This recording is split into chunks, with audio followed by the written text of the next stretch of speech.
Hi friends, তোমরা কেমন আছো? আশা করি তোমরা ভালো আছো। আমিও খুব ভালো আছি। এখন বাজে বিকেল 5টার মতন, আর আমি সেজেগুজে যাচ্ছি গাজন দেখতে। আমি তো পুরো রেডি। এবার দেখি দিদিভাই রেডি হয়েছে নাকি। তো আমি যে দেখলাম দিদিভাইও রেডি হয়ে গেছে।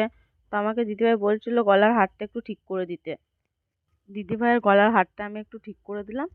তো দুজনেই রেডি হয়ে এবার বেরিয়ে পড়বো।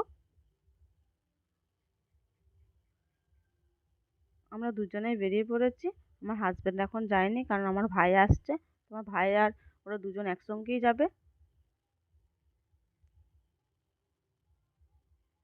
দেখো, অনেক দূর থেকে গাজনটা দেখা যাচ্ছে। আমরা চলেই এসেছি। আর আমাদের ছেলে মেয়েগুলো তো ওর দাদু ঠাকুমার সঙ্গে অনেক আগেই চলে গেছে। আর রাস্তায় যেতে যেতে দেখো না, অনেক লোকজন যাচ্ছে।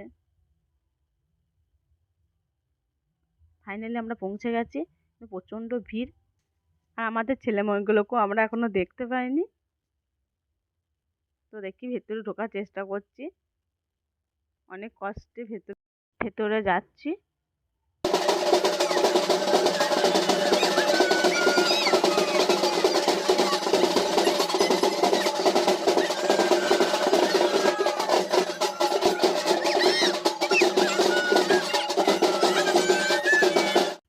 দেখো, সব ভক্তরা চান করতে চলে যাচ্ছে।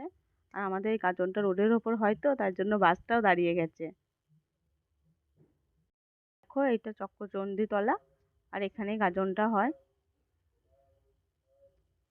আর এদিকে দেখছি ভাই মেয়েটাকে নিয়ে দাঁড়িয়ে আছে। এতক্ষণে খুঁজে পেয়েছি। ওইদিকে দিদি ভাই আর আমাদের অরিত্রবাবু দেখছি কি খেলনা কিনছে। ওখানে আবার ভাই গেল। তারপর দেখছি ওরা একটা লাইট কিনেছে।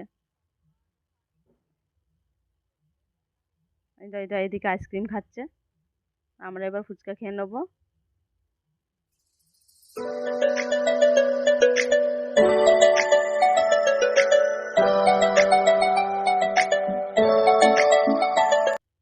ফুচকা খেয়ে এবার আইসক্রিম খেতে এসেছি।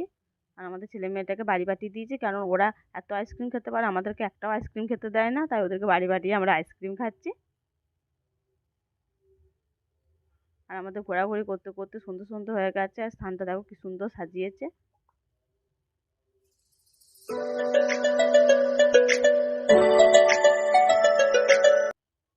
এবার বাড়ি চলে যাব। আবার দেখা হবে পরের ভিডিওতে।